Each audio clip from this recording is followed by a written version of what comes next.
शर्मा परिवार का घर कस्बे की सबसे शांत गली में था। पुराना सा मकान, बीच में छोटा आंगन, तुलसी का पौधा और एक मंदिर। हर सुबह सबसे पहले पूजा उठती थी।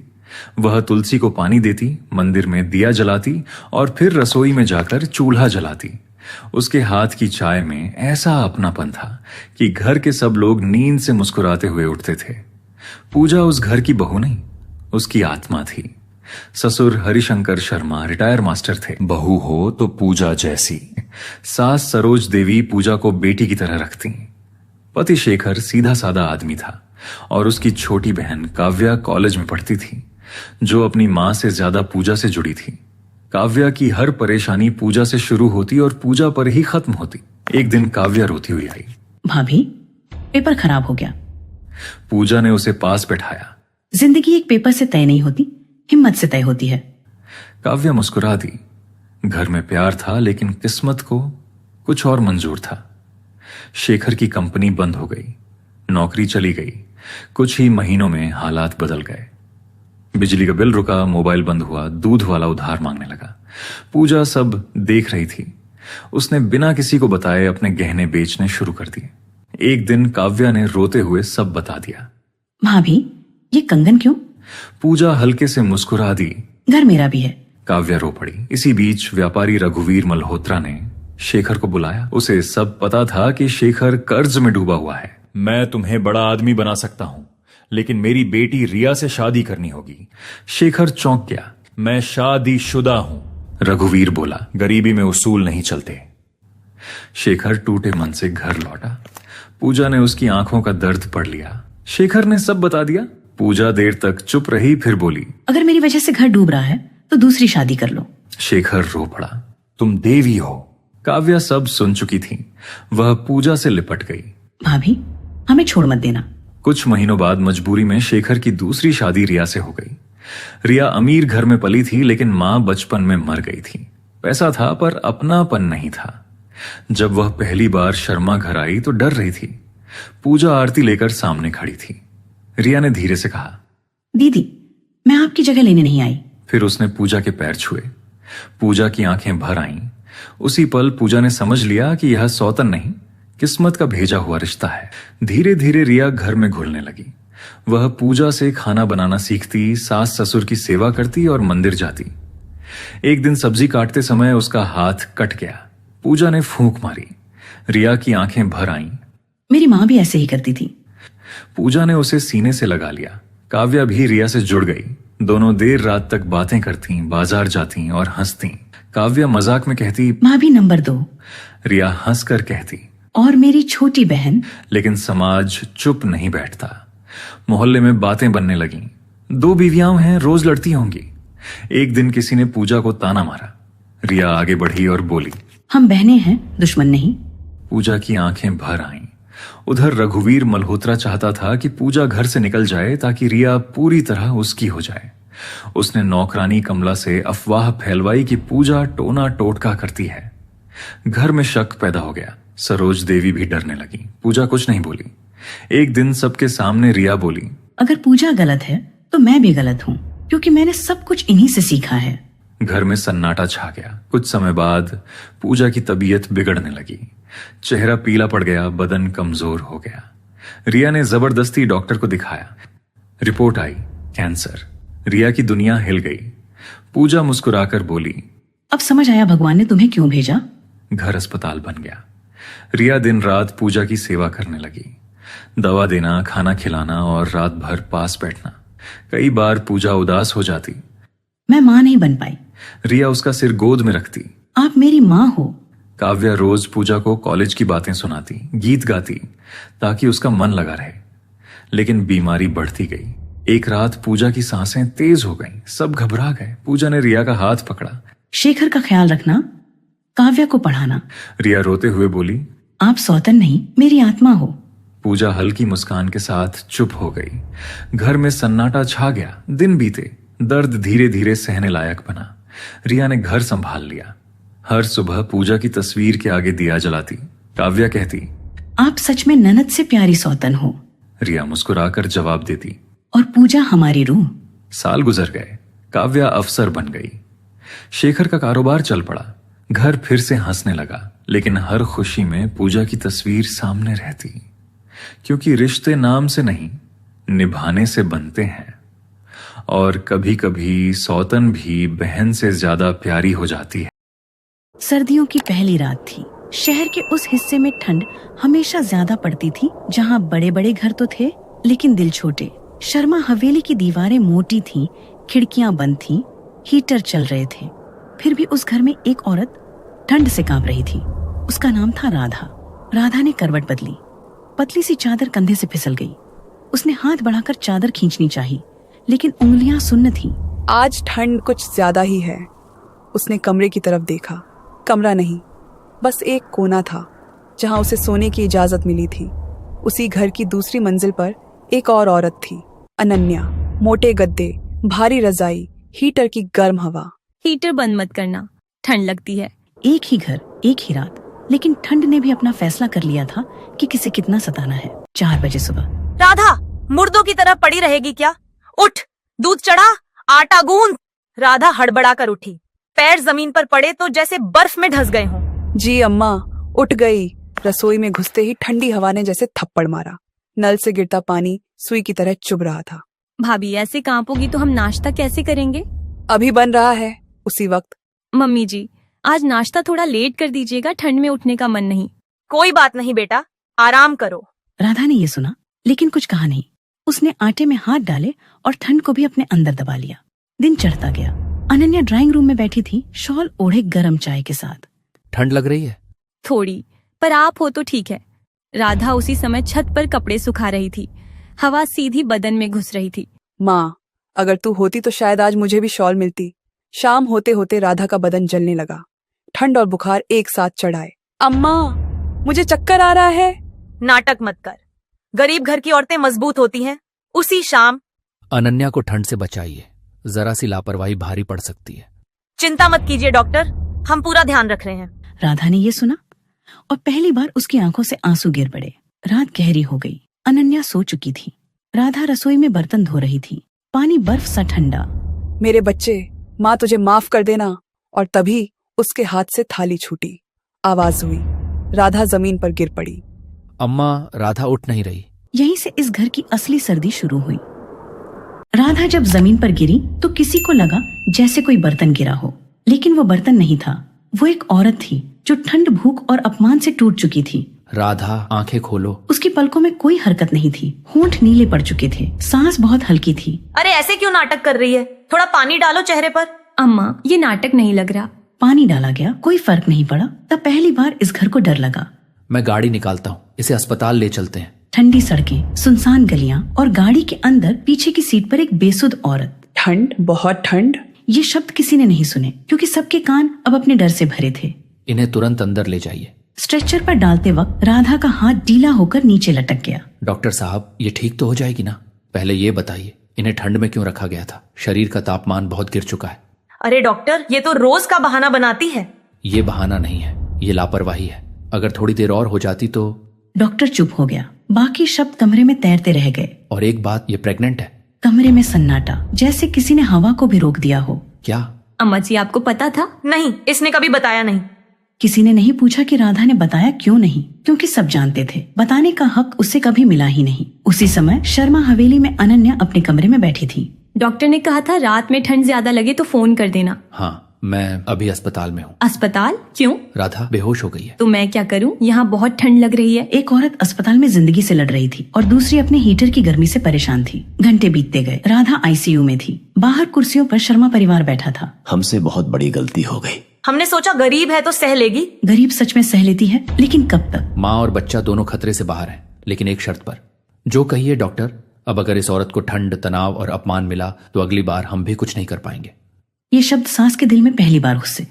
राधा को होश आया। मेरा बच्चा। ठीक है। मैंने किसी से कुछ नहीं मांगा। उसने आंखें बंद कर ली, शायद डर से या शायद थकान से। उसी रात अनन्या रजाई में चैन से सोई थी और राधा अस्पताल के बेड पर सफेद चादर में। एक ही घर, एक ही ठंड, 2 बहुएं। एक को ठंड से बचाया गया, दूसरी को ठंड से तोड़ा गया। अस्पताल की सफेद दीवारों के बीच राधा की सांसें धीरे धीरे सामान्य हो रही थी, लेकिन उसके अंदर कुछ था जो अब भी बर्फ बना हुआ था। वो था डर। अगर मैं घर गई तो क्या फिर वही होगा? ये सवाल उसने किसी से नहीं पूछा, क्योंकि जवाब वो पहले ही जानती थी। राधा को याद आया उसका बचपन, कच्चा घर, मिट्टी की दीवारें और माँ के हाथों की गर्मी। बेटी, गरीब है तो क्या हुआ? पिता रोज मजदूरी पर जाते थे, ठंड में भी बुखार में भी। बाबूजी, आज मत जाओ। गरीब की छुट्टी नहीं होती बेटी। शादी हुई।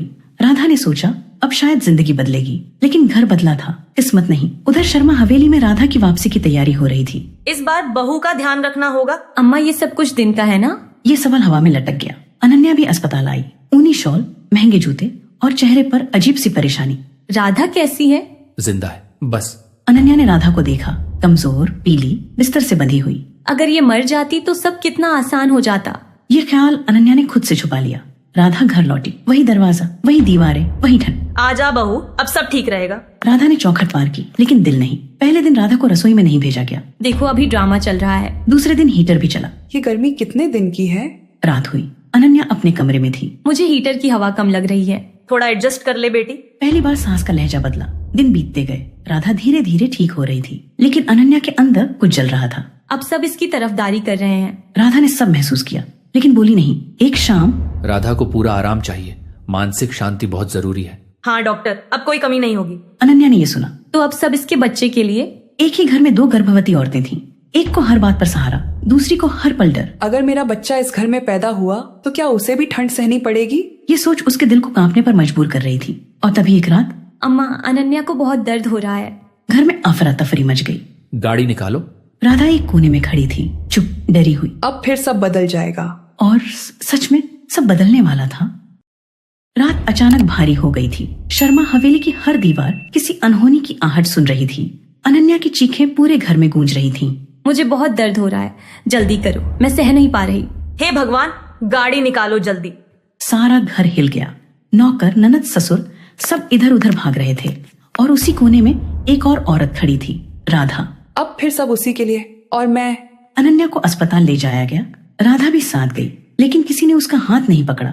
इन्हें लेबर रूम में ले जाइए तुरंत। अनन्या को अंदर ले जाया गया। राधा बाहर की बेंच पर बैठ गई। ठंडी वही थी, लेकिन अब वो सिर्फ बदन में नहीं, दिल में उतर रही थी। घंटे बीतते गए। कुछ खबर आई क्या? अभी वक्त लगेगा। राधा ने अपने पेट पर हाथ रखा। हल्की सी हरकत हुई। डर मत, मैं हूं ना। अचानक बधाई हो, बेटा हुआ है। मेरा पोता?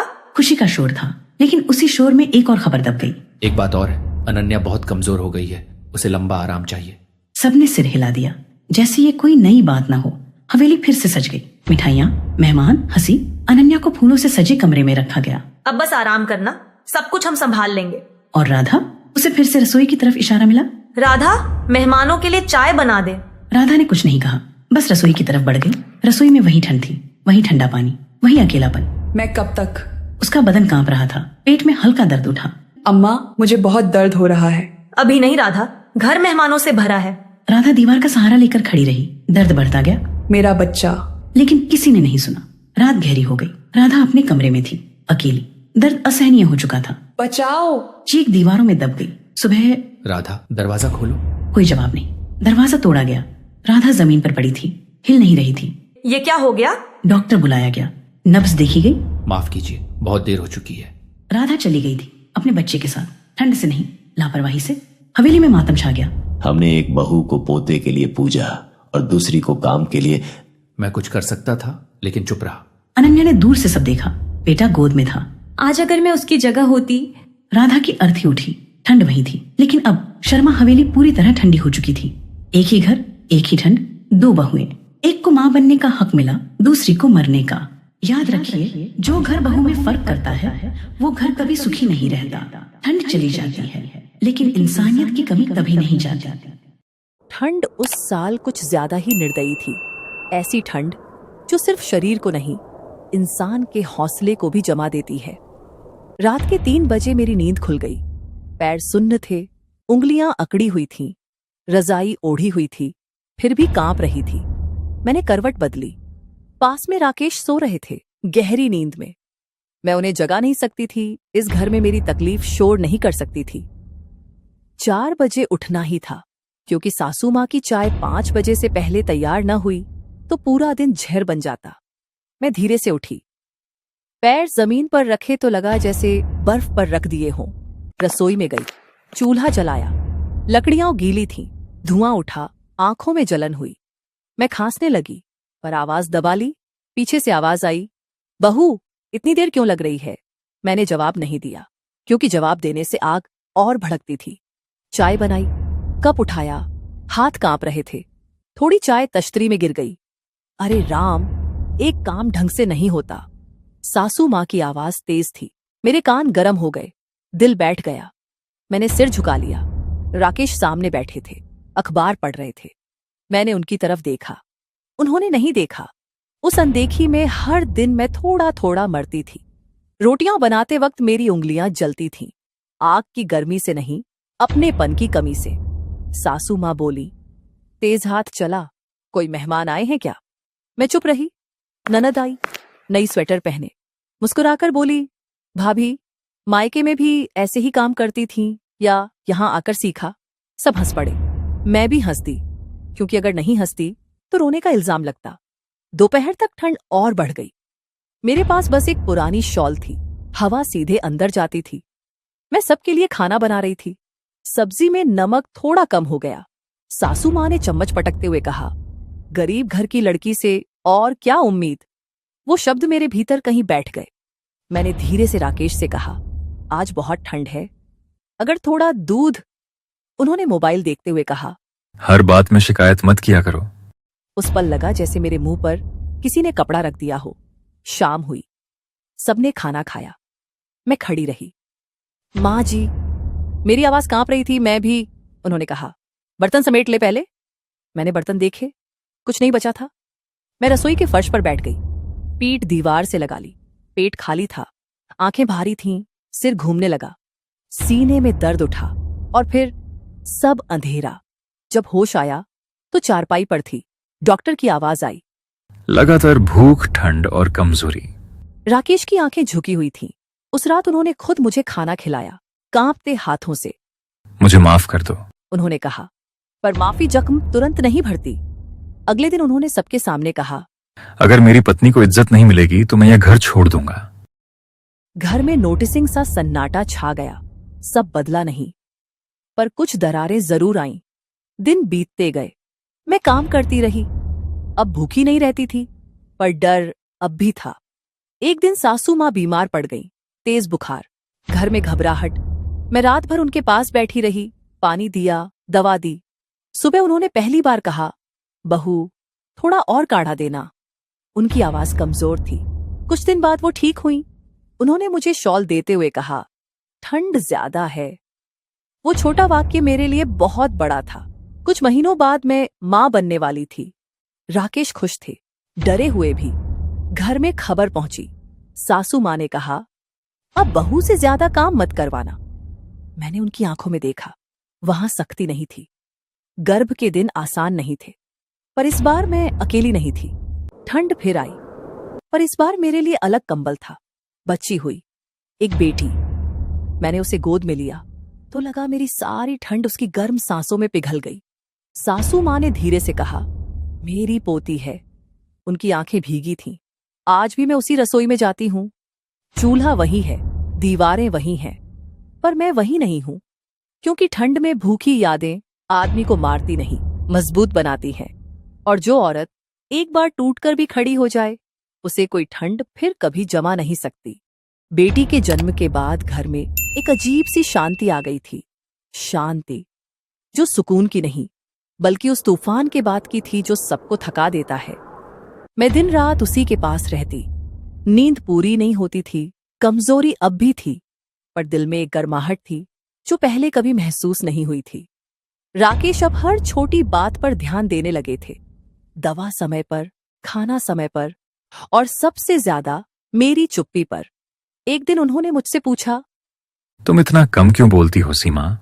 मैं कुछ देर चुप रही, फिर कहा, क्योंकि इस घर में मेरी आवाज की आदत किसी को नहीं थी। वो कुछ नहीं बोले, बस सिर झुका लिया। सासू माँ अब पहले जैसी नहीं थी। वो पोती को गोद में लेती, घंटों उसे देखती रहती। कभी कभी मुझे भी ऐसे देखती जैसे कुछ कहना चाहती हों, पर शब्द नहीं मिलते हों। एक शाम मैंने उन्हें धीरे से कहते सुना, शायद हमसे गलती हो गई। वो शब्द धीमे थे, पर मेरे दिल तक साफ पहुंचे।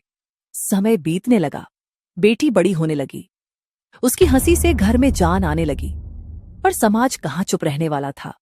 पड़ोस की औरतें आती, कभी प्यार से, कभी झर में लिपटे सवालों के साथ। बहू तो गरीब घर की है ना, बेटी ही हुई, अब बेटा भी होना चाहिए। हर सवाल मेरे दिल पर पुराने जख्म कुरेद देता। एक दिन सासू माँ ने खुद जवाब दिया, बेटी है तो क्या हुआ, घर की रोशनी है। मैंने उनकी तरफ देखा। पहली बार गर्व महसूस हुआ, पर अंदर का डर अब भी पूरी तरह गया नहीं था। मैं जानती थी हालात फिर बदल सकते हैं। इसीलिए मैंने राकेश से कहा, मैं कुछ करना चाहती हूं, अपने पैरों पर खड़ा होना चाहती हूं। उन्होंने बिना सोचे कहा, मैं तुम्हारे साथ हूं। मैंने सिलाई शुरू की, पुरानी मशीन से। पहले मोहल्ले के कपड़े, फिर धीरे धीरे ऑर्डर बढ़ने लगे। पहली बार जब मैंने अपने कमाए पैसे रसोई के डिब्बे में रखे तो मेरे हाथ कांप रहे थे। सासू माँ ने देखा, कुछ नहीं कहा। अगले दिन उन्होंने कहा, बहू, अगर मशीन के लिए कुछ चाहिए हो तो बता देना। मैंने उस दिन बाथरूम में जाकर खूब रोया, पर ये आंसू कमजोरी के नहीं थे। एक दिन सासू माँ बीमार पड़ी, इस बार ज्यादा गंभीर। अस्पताल में रातें कटने लगीं।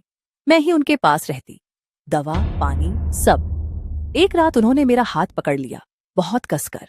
कहा, सीमा, हमसे बहुत गलतियां हो गईं। ठंड में तुम्हें भूखा रखा, ताने दिए, इंसान नहीं समझा। मेरी आंखों से आंसू बहने लगे, पर मैंने हाथ नहीं छुड़ाया। उन्होंने कहा, अगर उस दिन तू नहीं होती तो शायद मैं आज जिंदा नहीं होती। उस पल मेरे अंदर की सारी सर्दियां पिघल गई। घर लौटे तो माहौल बदल चुका था। अब ताने नहीं थे, हम बस यादें थीं।